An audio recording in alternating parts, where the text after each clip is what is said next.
Hello दोस्तों, नमस्ते। Welcome to my channel. देखिए, आज अपना ऑरेंज ब्लाइंडनेस के बारे में स्टार्ट करेंगे।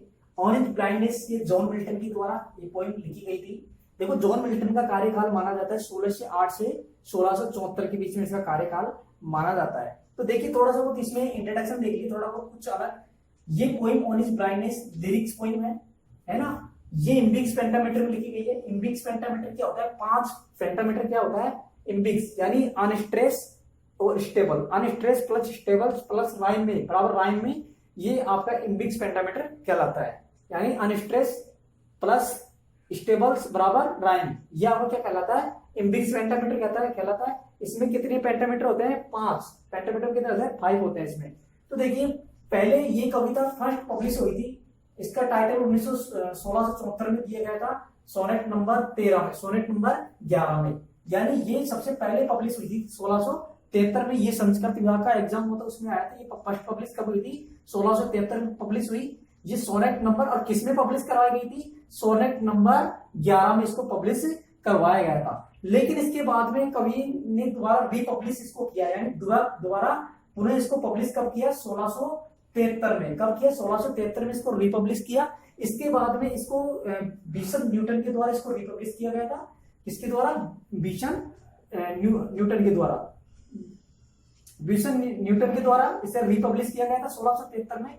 इसका ओरिजिनल नाम क्या लिया गया था? Orange blindness. इसे लिखी गई थी आपको रिटन 1652 में। आपसे पूछ लिया जाए कब लिखी गई थी? 1652 में, है ना। अब इसको देखिए, पॉइंट को स्टार्ट करने से पहले अपन देखते हैं इसमें कवि क्या है। इसमें 1605 में कवि अपनी आंखें की रोशनी को खो देता है। फिर वो क्या करता है? एक पोएम लिखता है ना, हिमसेल्फ। तो ये कह सकते हैं उसको, ये कौन सी पोएम कहलाएगी? ऑटोबायोग्राफी पोएम कहलाएगी। ये किस प्रकार की पोएम है? लिरिक्स है, लेकिन लिरिक्स में भी सोनेट है। क्या है? सोनेट। अब देखिए, फर्स्ट लाइन देखते हैं अपन। When I consider how my life is spent। तो देखिए, पहले तो ये देखिए, when यानी जब, यानी ये समय के लिए।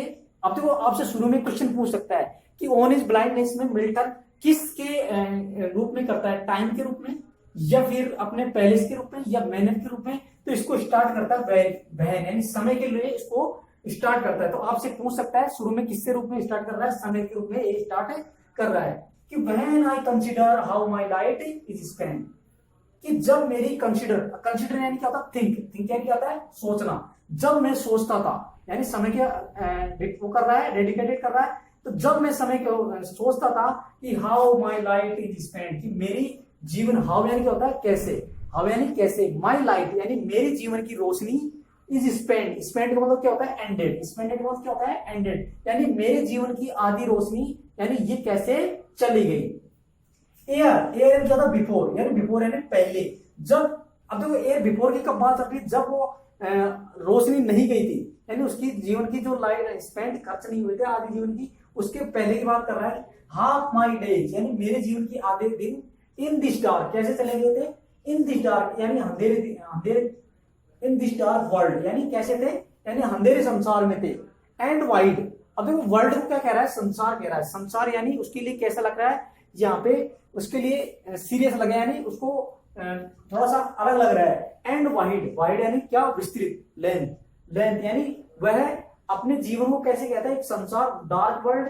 एक कहता है वाइड, यानी वह अपने आप को अंधेरे संसार और वाइड क्षेत्र में कहता है। यानी उसके जीवन की आधी रोशनी आधे संसार में इसमें चली गई। And one talent which is the dead to hide, and one talent which is the hide. तो देखिए, वन टैलेंट, यहाँ पे वन टैलेंट है। यहाँ पे वन टैलेंट के पीछे एक कहानी छुपी हुई है ना। तो इसको अपन शॉर्टकट में लेते हैं। एक राजा होता है, एक राजा अपने नौकर को टैलेंट वो देता है। तो वहां पे फर्स्ट नौकर को वो 5 सिक्के देता है, 5 सिक्के को वो डबल करके दे देता है ना। सेकंड को देता है, वो 2 करके देता है।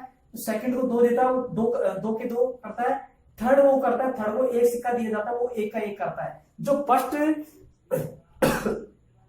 फर्स्ट नौकर को 5 सिक्के देता है, तो वो डबल करके लास्ट में देता है। तो इससे राजा को प्रतीत होता है कि टैलेंट का मतलब वो यहाँ पे दुगना करना होता है, यानी उसको उसकी प्रतिभा में कितना निखार आया है। तो इसी प्रकार यहाँ पे कवि मिल्टन यहाँ पे वन टैलेंट का मतलब यूज कर रहा है अपनी टैलेंट का, प्रतिभा के रूप में, कि उसने जो भगवान ने उसको प्रतिज्ञा की थी वो वही की वही है, क्या उससे थोड़ा सा अलग हो गया है। तो देखिए पहले इसमें फिगर ऑफ स्पीच इसमें पूछ सकता है किसका यूज हुआ है, फन का।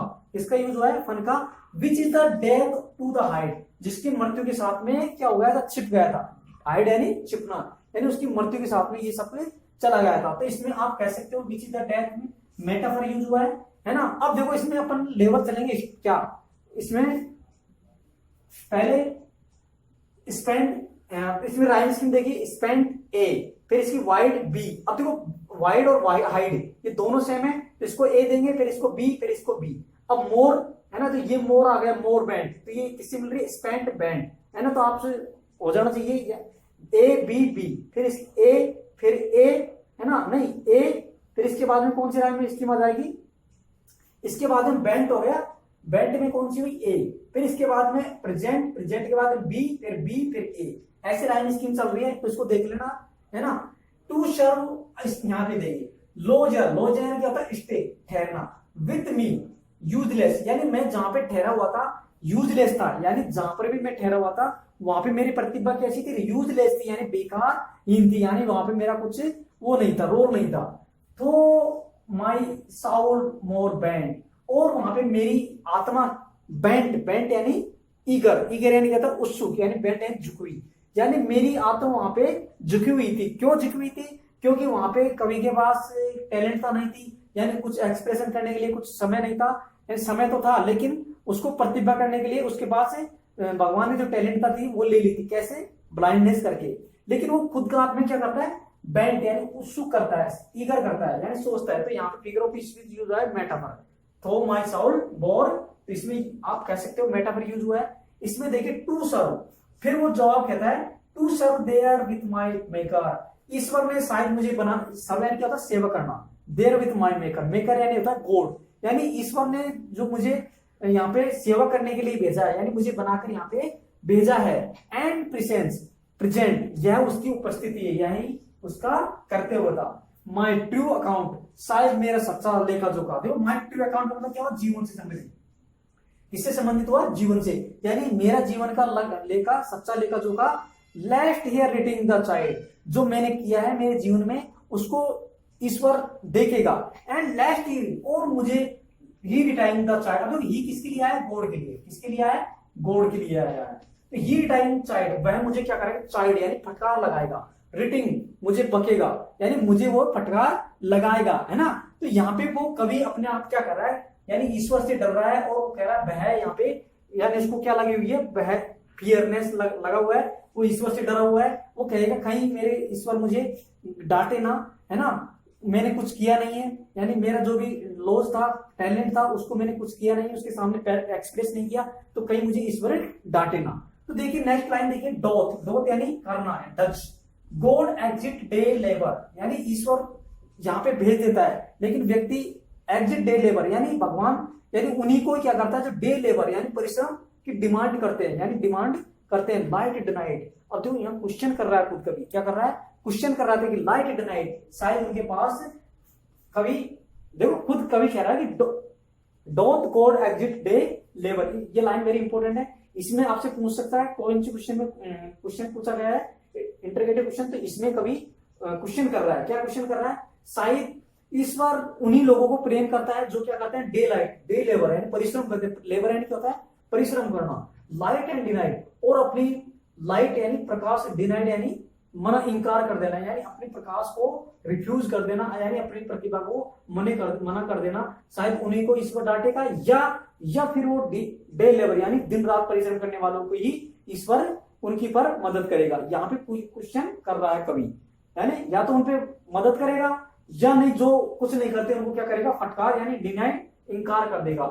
आई फॉन्डली आस्क, मैंने फॉन्डली यानी क्या था, मूर्खता, मैंने मूर्खता की तरह पूछा, आई फॉन्डली आस्क, मैंने मूर्खता की तरह पूछा, but patience to the print, लेकिन मेरा एक धैर्य अंदर से क्या आता है, धैर्य निकल के आता है, क्या जवाब देता है, टू प्रिंट, एकदम रोकता है, नहीं नहीं ये गलत है, नहीं ये गलत है, कि ईश्वर करता है सभी के लिए, क्या करता है, एकदम समान करता है, यानी ईश्वर ने सबके लिए अपन को बना के भेज दिए हैं। तो ईश्वर यहाँ पे क्या है, यानी यहाँ पे कभी खुद पैटर्न्स, यानी खुद पैटर्न्स के माध्यम से अपने आप को क्या करता है, बचाव करता है, क्या करता है, बचाव करता है। टू प्रिवेंट यानी रोकता है। अब यहाँ पे आपसे पूछ लिया जाए कौन सा फिगर स्पीच यूज हुआ है, तो देखिए यहाँ पे मेटाफर भी होगा और पर्सनिफिकेशन भी यहाँ पे आपका फिगर ऑफ स्पीच माना जाएगा।